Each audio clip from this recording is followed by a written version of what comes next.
이 다니엘이라는 인물은 참으로 유명한 성경의 인물이죠. 굳이 교회를 다니지 않는 사람들도 아는 인물입니다. 다니엘이라는 이름을 또 많이 쓰기도 하죠. 우리 오늘 다니엘 드럼 데뷔 무대 참 훌륭하게 잘 해줬던 것 같아요. You did good job. 찬양팀이 참 풍성해져서 참 감사한 그런 시간들을 가지고 있습니다. 이 다니엘은 70년 넘게 포로로 남의 땅에서 살아갔죠. 살아가면서 왕이 4번, 5번 정도 바뀌고 심지어 제국까지 받게 됩니다. 교만했던 느부갓네살 왕 밑에도 있었고 흥청망청 살았던 벨사살 왕, 그리고 제국이 바뀌면서 메데 페르시아의 다리오 왕, 고레스 왕까지 가죠. 그 고레스 왕에 의해서 이제 다시 예루살렘으로 돌아가게 됩니다. 이 다니엘은 그 10대 나이에 가정을 잃고 조국을 잃습니다.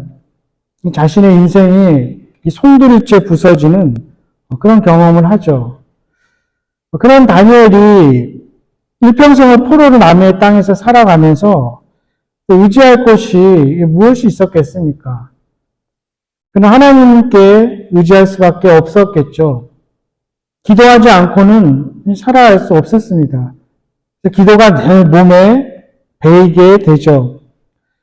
그런데 다니엘은 기도만 하면서 또 젊은 날을 보낸 것은 아닙니다. 그 제국의 학문, 그 바벨론과 페르시아의 학문을 열심히 익혔습니다. 그런 한편 또 왕의 음식과 포도주는 거부했죠. 그것은 왕의 호의에 기대지 않고 살아가는 것이죠. 하나님만 의지하면서 자신에게 맡겨진 일을 성실하게 하면서 살아갔던 것이죠. 이런 다니엘의 모습을 그래서 어떤 신학자는 밥상 걷어차고 책상은 받아들인 인물이다, 이렇게 표현하기도 합니다. 낯선 땅에서 그렇게 훌륭한 신앙인으로 성장해간 그 다니엘은 정치인이 돼서도 그 청렴 결백함이 눈에 배어 있습니다. 권력의 정점에 있습니다. 생각해 보십시오. 당시 최강대국이었습니다. 얼마나 나라가 크면 120명이 각 도를 다스립니다. 지금으로 치면 주지사가 120명 되는 거죠. 그들을 다스리는 3명의 고관 중에 탑이었습니다. 그런데도 부패의 흔적을 전혀 찾아볼 수 없었다고 합니다. 이 강직함과 신실함이 다른 이들과 구분되는 것이죠. 다른 이들과 구분된 삶, 그것이 거룩한 삶입니다. 그 거룩한 삶을 이방 땅에서도 살아가고 있죠. 최강대국의 권력 서열 2인자인데도 아무 그릇됨도 허물도 찾아볼 수 없었던 것. 참 생각할수록 좀 신기합니다. 지금처럼 언론이나 어떤 사법제도가 권력 남용을 규제하거나 고발하고 그런 장치들이 있었던 때도 아닙니다. 다니엘은 그런 장치들이 필요 없었던 거죠. 왜 그렇습니까? 늘 자신을 하나님 앞에 서 있다는 그 코란데의 정신으로 살았기 때문입니다. 그처럼 신앙이라는 것은 종교적인 의식이나 관습만으로 다른 이들과 구별되지 않습니다. 삶의 현장에서 드러나는 것임을 다니엘을 통해 보게 되죠. 이러한 다니엘은 이방 왕으로부터도 신임을 받게 됩니다.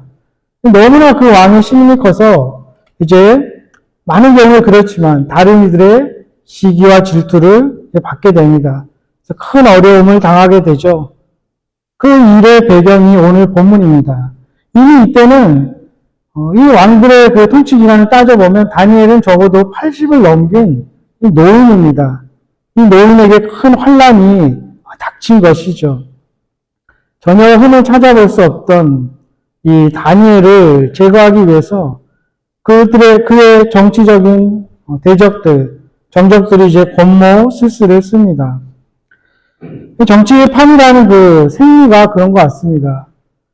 모든 경우에 그렇지는 않겠지만 참 많은 경우에 우리가 보게 되죠. 자신이 권력을 잡기 위해서 자신보다 강직한 자는 온갖 권모 술수를 써서 거짓과 선동을 동원해서 그 정적을 제거해야 됩니다. 다니엘은 그렇게 탁월한 정치인이었기 때문에 시기하는 사람들이 많았습니다. 그래서 그들이 한 법을 왕에게 요구하게 됩니다. 30일 동안 어떤 신에게도 무엇을 구하지 못하는 것, 즉 기대하는 것을 금하는 법을 제정합니다. 정말 참 쓸모없는 그런 법이죠. 거기다가 그 초별 규정이 사자굴에 던져 넣는 것입니다. 이 야만적이고 이 악랄한 법이 도대체 누구를 위해서 제정되어야 합니까? 그런데 그 다리오 왕은 이 다니엘의 정적들의 제안을 받아들입니다. 고대 제국에서 왕과 신은 동일시되었습니다. 그런 제안에 왕도 흔쾌히 허락하는 것이죠. 참 터무니없고 말도 안 되는 악법인데도 말입니다.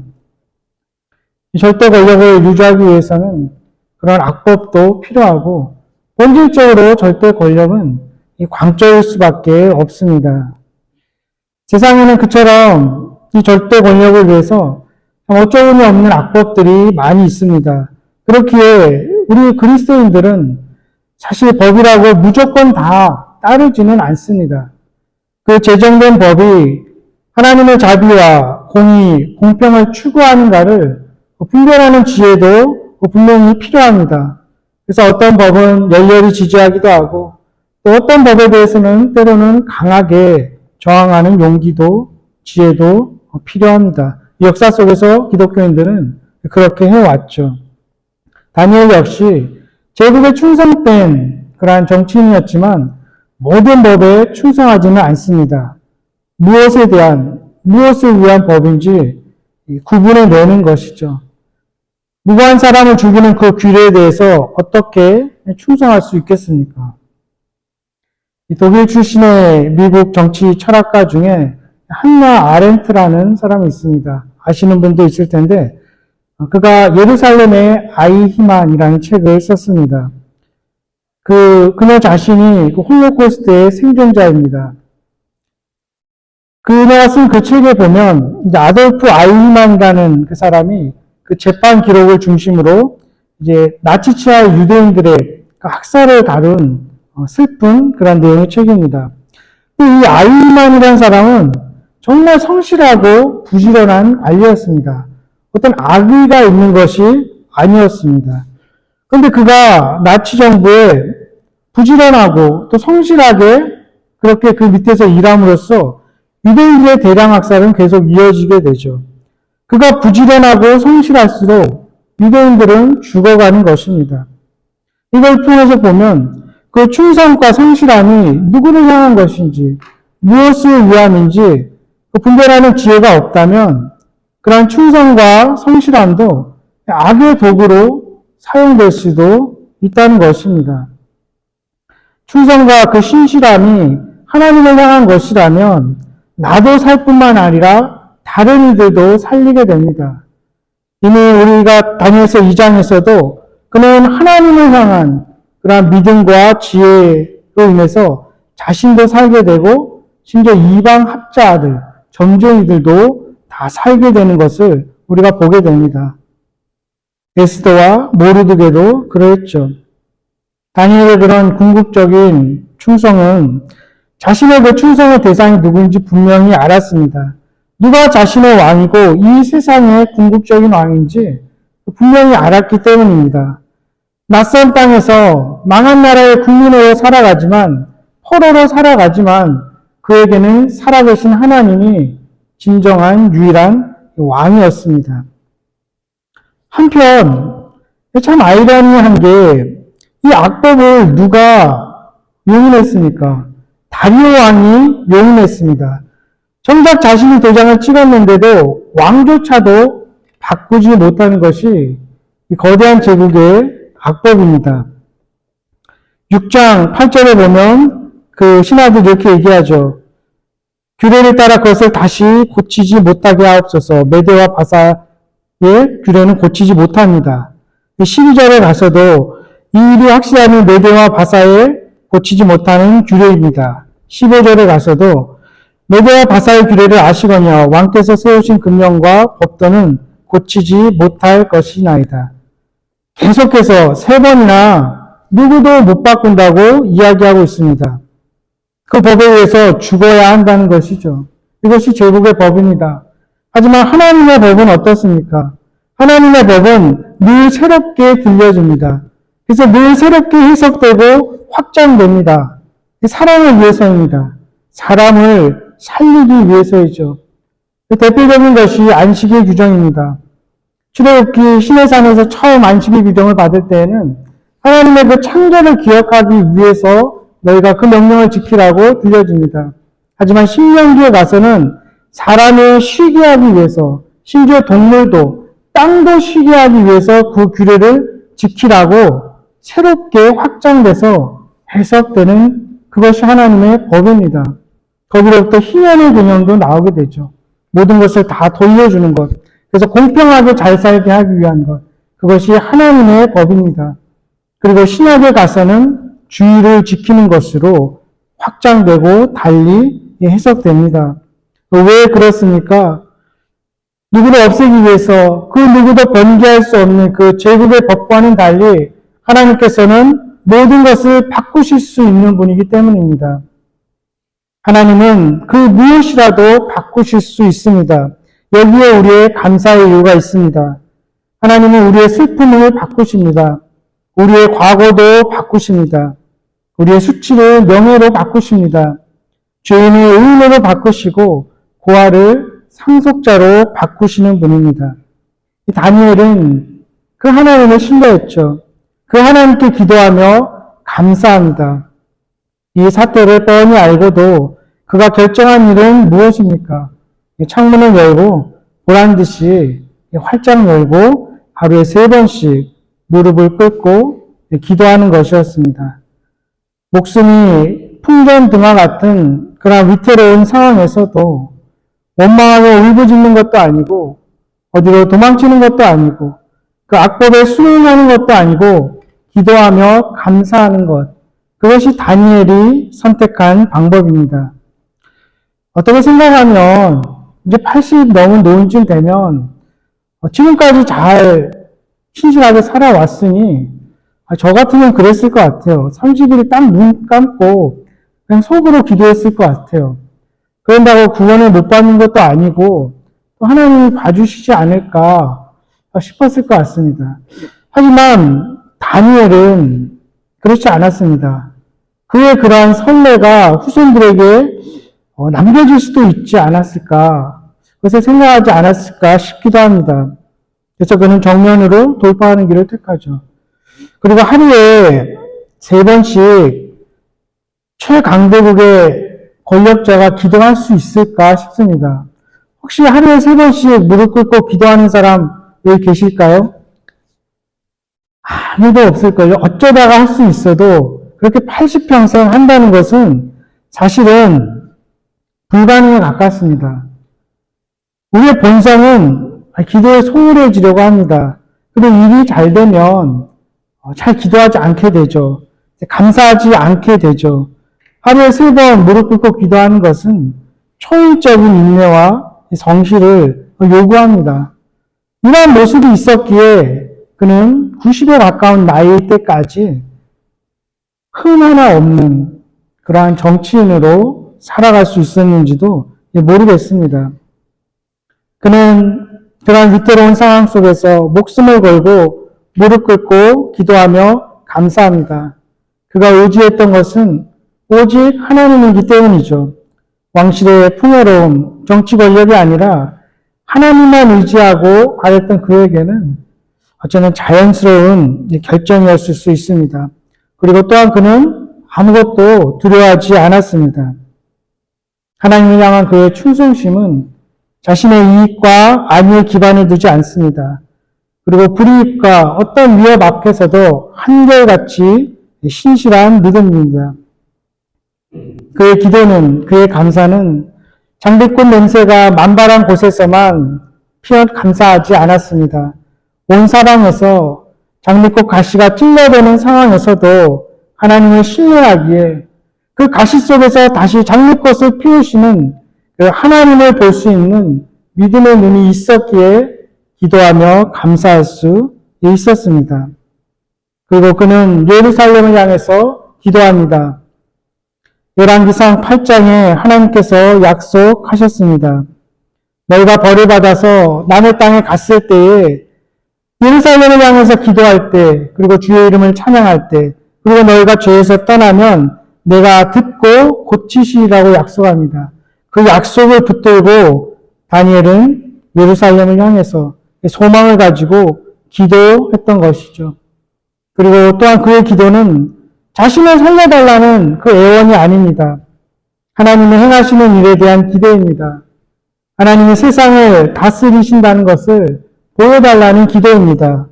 하나님의 왕되심을, 하나님의 통치하심을 사람들이 알게 해달라는 간청이고 감사의 기도입니다. 세상은 말합니다. 목숨이 위태로우니 하나님 따위는 잊어버리라고. 하지만 다니엘은 그 목숨을 부지하기 위해서 타협하라는 그 유혹과 공격에 맞서서도 그가 선택한 방법은 어쩌면 어리석어 보이는 그 기도와 감사였습니다. 하지만 그의 그 기도와 감사는 금지할수록, 위협을 당할수록 위력을 발휘하게 됩니다. 이 일이 어떻게 됩니까? 다리오 왕은 어떻습니까? 참 그 다니엘을 끔찍이 아꼈습니다. 하지만 생각 없이 허락한 그 어이없는 법 때문에 멀쩡한 사람이 죽어가는 것을 그도 어떻게 하지 못합니다. 살려내려고 애를 쓰고 괴로워하지만 끝내 구원하지 못합니다. 그리고 다리오 왕이 다니엘에게 말하죠. 하나님이 어쩌면 너를 구원하실지도 모른다. 하나님의 도우심을 구하라는 것입니다. 참 아이러니입니다.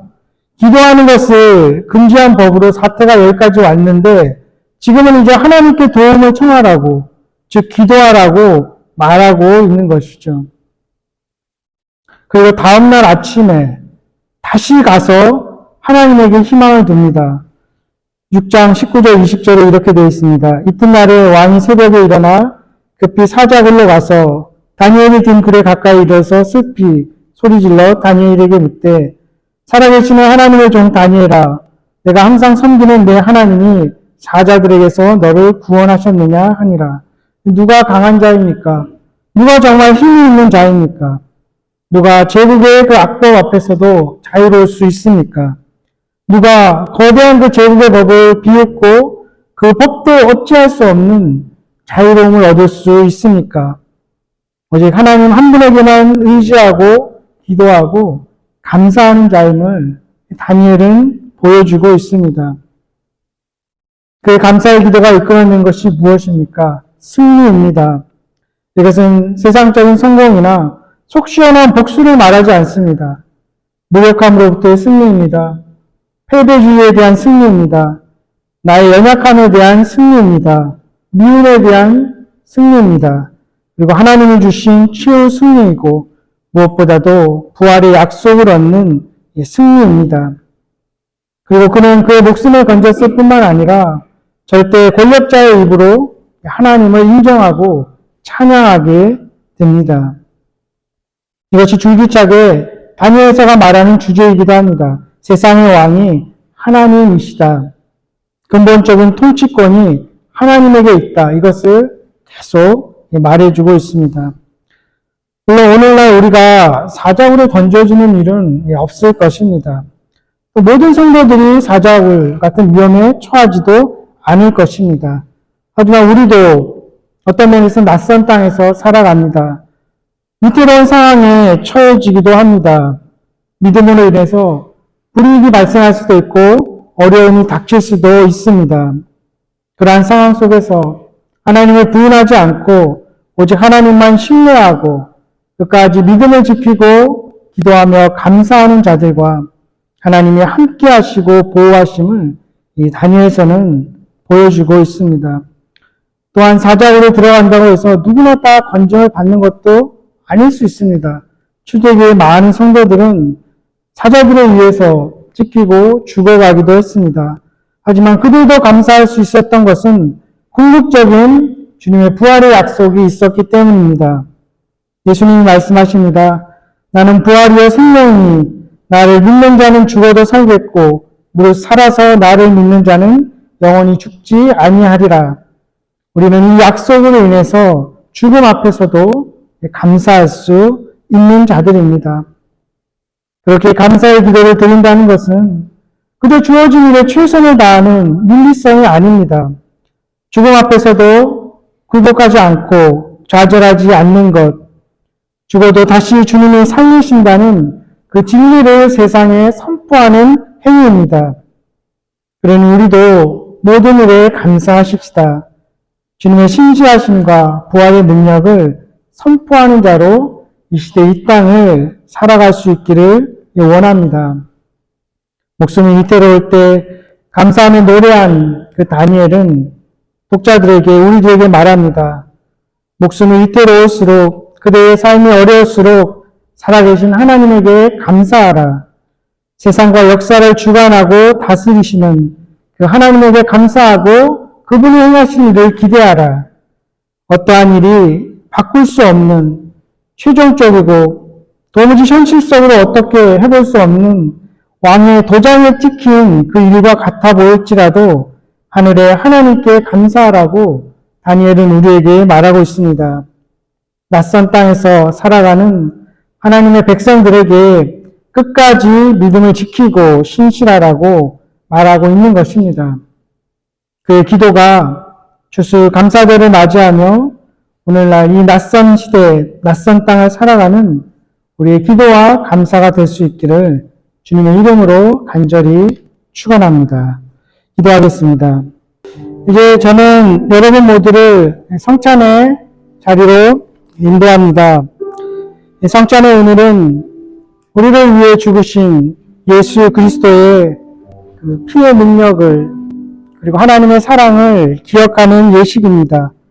또한 그와 하나가 되고 거룩한 삶을 살아가겠다는 결단을 하는 예식입니다. 저희 교회의 성찬식은 그 누구라도 다 모든 분들 참여하실 수 있습니다. 우리 주보 안에 있는 성찬 교독문을 저와 여러분이 함께 교독하겠습니다.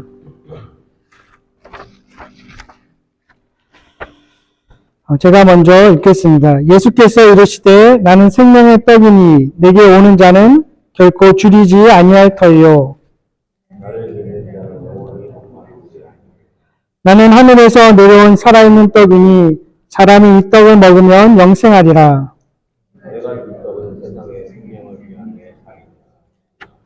내 살을 먹고 내 피를 마시는 자는 영생을 가졌고 마지막 날에 내가 그를 다시 살리리니 내 살을 먹고 내 피를 마시는 자는 내 안에 거하고 나도 그 안에 거하나니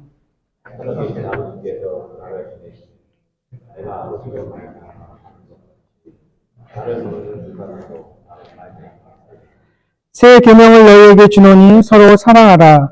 내가 너희를 사랑한 것 같이 너희도 서로 사랑하라.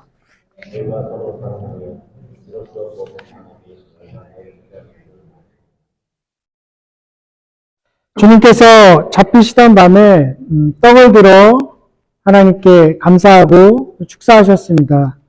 그리고 떡을 떼어서 제자들에게 나누어 주시면서 말씀하십니다.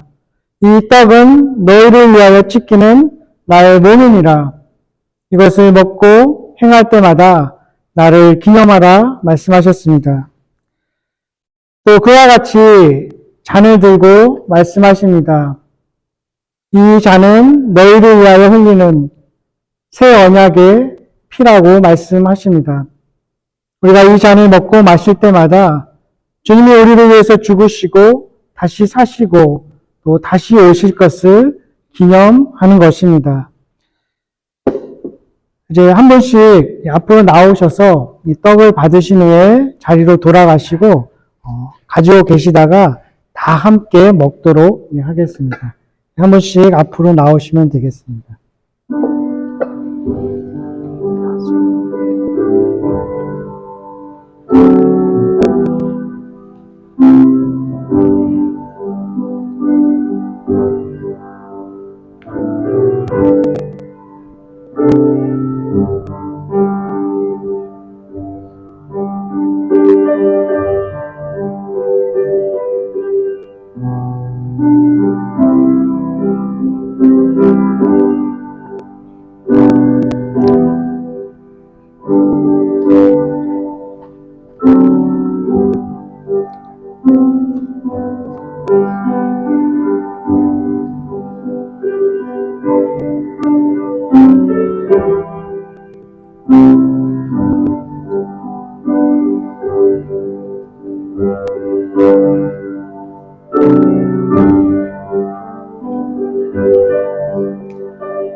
먼저 먹으시면 됩니다.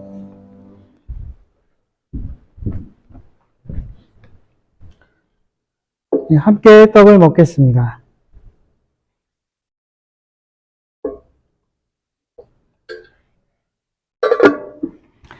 이제 잔을 함께 나누겠습니다. 앞으로 나오셔서 하나씩 받아가신 후에 함께 드도록 하겠습니다.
함께 잔을 드리겠습니다.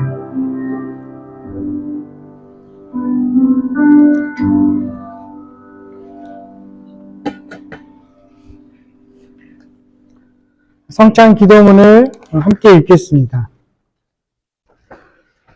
우리의 아버지 하나님, 오늘 거룩한 성찬식에 임하여 그리스도의 살과 피를 먹고 마심으로써 함께 읽으시면 됩니다.